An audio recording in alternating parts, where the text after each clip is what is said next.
L'Afrique, un continent d'opportunités et sa jeunesse bien plus qu'un trésor. Bonjour à tous et soyez les bienvenus dans ce nouveau numéro de Mediap. Le Maroc va abriter du 17 au 19 octobre prochain la deuxième édition de la Semaine de l'Afrique des solutions qui fera d'abord escale à Paris.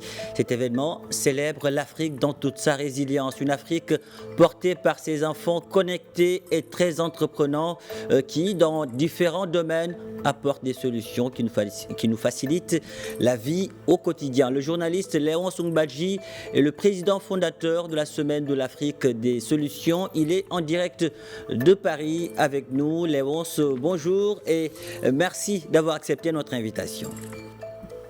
Bonjour, chers confrères, c'est à moi de vous remercier pour l'intérêt et pour l'invitation. Tout d'abord, Léonce, la Semaine de l'Afrique des solutions, qu'est-ce que c'est au juste? La Semaine de l'Afrique des solutions, c'est une très grande ambition pour l'Afrique. C'est le fruit d'un constat patent que tous les Africains font au quotidien, et même ceux qui ne sont pas des Africains, qui sont des amis de l'Afrique. Vous savez, l'Afrique est un réservoir extraordinaire de solutions, d'initiatives, d'innovation, de créativité. Mais on se rend compte que toutes ces solutions et toutes ces initiatives qui font bouger le continent depuis des années sont méconnues par le grand public. Et lorsque vous voyez la plupart des plateformes, vous voyez les conférences, les sommets, les grandes rencontres continentales et internationales, pour la plupart du temps, on évoque souvent à ces occasions que des sujets problématiques. Et partout où on parle de l'Afrique, on entend beaucoup plus parler du chômage, de la précarité, de la famine, des guerres et tout ce que vous savez déjà. Or, il n'y a pas que ça en Afrique. Il y a aussi des solutions, il y a aussi des choses qui marchent.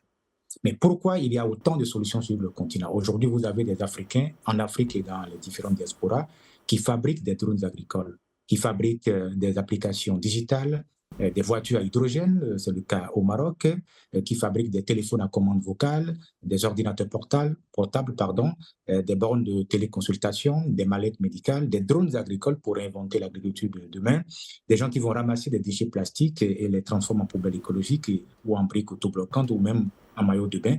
Il y a énormément de solutions sur le continent et nous prenons le cas du Maroc, n'en parlons même pas. Le Maroc est un grand pays, il y a beaucoup de jeunes qui sont là-bas et qui utilisent à fond les nouvelles technologies et qui créent des solutions qui apportent des réponses concrètes et concluantes à certaines de nos problématiques sociales, sociétales, écologiques. Et Mais c'est ce que nous pourquoi on en parle? voyons à travers ces images aussi. Exactement. Et donc nous nous sommes dit, mais s'il y a autant de solutions qui sont le compte du grand public, ça veut dire qu'il y a un problème. Et donc, nous avons essayé de diagnostiquer et de nous rendre compte qu'en réalité, c'est au niveau des médias et des journalistes que nous devons appuyer pour essayer de raconter l'Afrique autrement, pour essayer de faire émerger de nouveaux récits positifs et inspirants qui donnent à voir une autre Afrique, pour essayer de révéler, valoriser et amplifier les initiatives innovantes africaines qui ont un impact positif sur les grands enjeux africains et mondiaux. Donc, nous avons décidé donc d'organiser chaque année la Semaine de l'Afrique des solutions pour essayer de faire des médias et journalistes de véritables accélérateurs de solutions. Parce que les D'accord. entrepreneurs, ils n'ont que leur créativité, ils n'ont que leur innovation, ils n'ont que leur détermination à créer des solutions, mais ils n'ont pas de médias. Donc nous devons faire en sorte pour bâtir une grande famille composée d'entrepreneurs donc, qui auront pour mission de continuer à créer des solutions pour répondre à nos problématiques sur le terrain en Afrique et les médias et journalistes qui vont pouvoir les récupérer, les révéler, les valoriser et les amplifier. Donc nous voulons vraiment faire prendre conscience aux médias africains, aux journalistes en général, les Africains, du rôle qu'on appelle de la responsabilité sociétale qu'ils ont dans la diffusion des connaissances à impact positif. Donc la Semaine de l'Afrique des solutions est dédiée aux entrepreneurs innovants, donc ceux qui créent des solutions, aux D'accord. médias, aux journalistes et aux autres acteurs de solutions sur le terrain. Nous aurons l'occasion de parler de ces entrepreneurs. Léonce, pour cette deuxième édition, vous avez porté votre choix sur le Maroc. Justement, comment expliquer aujourd'hui le choix porté sur le Maroc pour abriter la deuxième édition de la Semaine de l'Afrique des solutions? Déjà l'année dernière, à la première édition à Paris, la ville de Casablanca a été désignée comme meilleure ville de solutions en Afrique et a reçu un grand prix international à Paris. Et ensuite, nous avons beaucoup de nos frères, de nos sœurs marocains et marocaines qui sont engagés dans le projet. La Semaine de l'Afrique des solutions est organisée en collaboration avec le CEA des Royaumes du Maroc, de Myriam Laouej et de bien d'autres Marocains qui sont impliqués dans le projet. Ensuite et surtout, le leadership éclairé de Sa Majesté le roi Mohamed et que Dieu l'assiste et le protège, et aussi ses initiatives et innovations en faveur du bien commun au Maroc et en Afrique ont milité en faveur de ce choix donc du Maroc pour abriter la SAS 2024 en Afrique. Et pouvez-vous nous donner un aperçu du programme prévu pour cet événement qui va se tenir dans le Royaume? Oui, cette année, la Semaine Afrique des solutions va se dérouler dans 2 grands pays. Donc, nous allons commencer par la France, donc à Paris, du 20 au 21 septembre 2024. Et puis, du 17 au 19 octobre 2024, nous allons nous retrouver au Maroc, notamment à Rabat et à Casablanca, pour boucler la boucle, comme on le dit. Nous avons au total 120 solutions innovantes et initiatives constructives Made in Africa que nous allons révéler, valoriser et amplifier au cours de cette activité au Maroc. Nous allons essayer de valoriser, de mettre en lumière ceux et celles qui font l'Afrique d'aujourd'hui et de demain. Donc, la SAS, c'est des émissions, c'est des reportages, c'est des débats 100% solutions. C'est un événement 100% solutions, ce n'est pas un événement de bavardage. Nous venons fondamentalement pour 2 choses. La première chose, nous venons pour dire l'Afrique n'est pas un continent de problèmes. L'Afrique, c'est un continent de solutions, un continent d'espoir, un continent d'opportunités. Mais le dire simplement ne suffit pas. Nous allons le montrer, le démontrer. Donc, nous allons permettre à ceux-là, à ces femmes et à ces hommes qui créent des solutions, qui apportent des réponses concrètes et concluantes à nos problématiques en Afrique. Et nous allons leur donner l'occasion d'exposer, de montrer en quoi ces solutions sont utiles pour nos populations, quelle est l'originalité de ces solutions et surtout quel est l'impact réel. Donc, nous mettons beaucoup plus l'accent sur 2 choses, l'originalité des solutions et des initiatives mises en place et surtout leur impact réel positif sur le terrain. Donc, il y aura des expositions de cette solution et l'événement s'inscrit dans le cadre de la promotion du journalisme de solutions en Afrique. Chaque année, nous formons 50 journalistes africains au journalisme de solutions parce que pour pouvoir mettre en lumière ces solutions africaines, il revient aux journalistes de le faire, il faut pouvoir les former. Donc, chaque année, nous formons 50. Donc, nous allons faire pareil cette année, donc, en formant 50 journalistes africains au journalisme de solutions. Nous formons aussi des entrepreneurs innovants. Cette année, ça porte sur la responsabilité sociétale des entreprises africaines. Et puis, nous allons continuer à œuvrer sur le terrain pour faire en sorte que les uns et les autres puissent comprendre qu'il y a autant de solutions et qu'à la fin de cet exercice, nous puissions nous rendre compte qu'en Afrique, il y a plus de solutions que de problèmes. Le programme aussi... Durant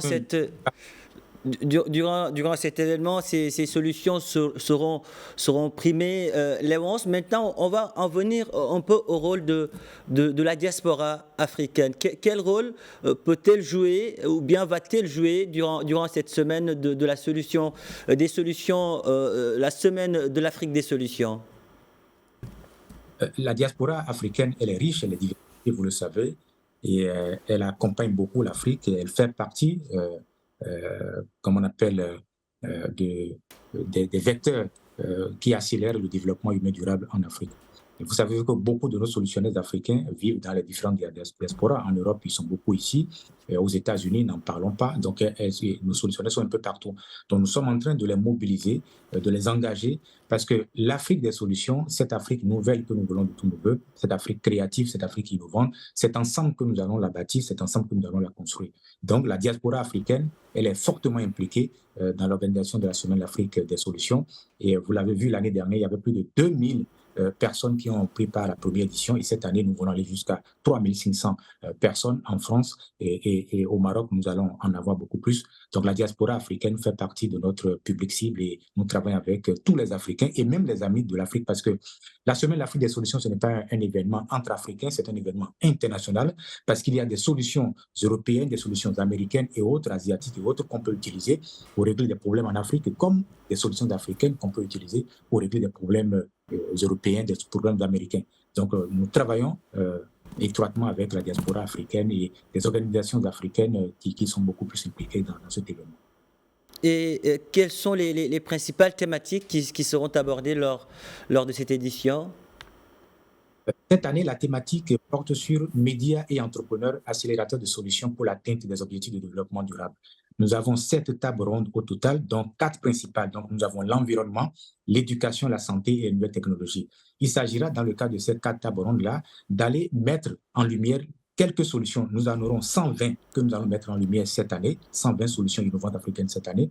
Donc, au niveau de ces quatre tables rondes, environnement, éducation, santé, nouvelles technologies, nous allons voir quelques solutions et beaucoup plus donner la parole à ceux qui ont créé ces solutions-là, donc aux solutionnaires africains qui viendront nous exposer pour nous démontrer l'utilité et l'importance de ces solutions.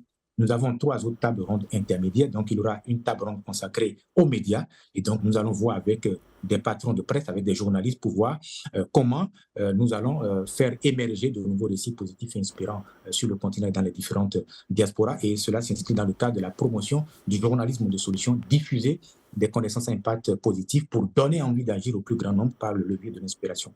Nous avons aussi une table ronde économique. À ce niveau, vous avez l'ancien Premier ministre du Bénin, comme Lionel Zinsou, l'ancienne ministre française Elisabeth Moreno, et bien d'autres spécialistes dans le domaine qui vont venir nous apporter des solutions alternatives en Afrique. Léonce Ongbaji, une question qui revient souvent dans Mediap. De quelle Afrique rêvez-vous aujourd'hui? Une Afrique paisible, une Afrique prospère, une Afrique plus durable, une Afrique plus juste, une Afrique solidaire et fraternelle. Et c'est cette Afrique que nous sommes en train de construire aujourd'hui, parce que si nous voulons laisser de traces aux générations qui vont venir dans 30 ans, dans 50 ans, c'est même à cause de ça que nous éditons chaque année un ouvrage 100% solutions.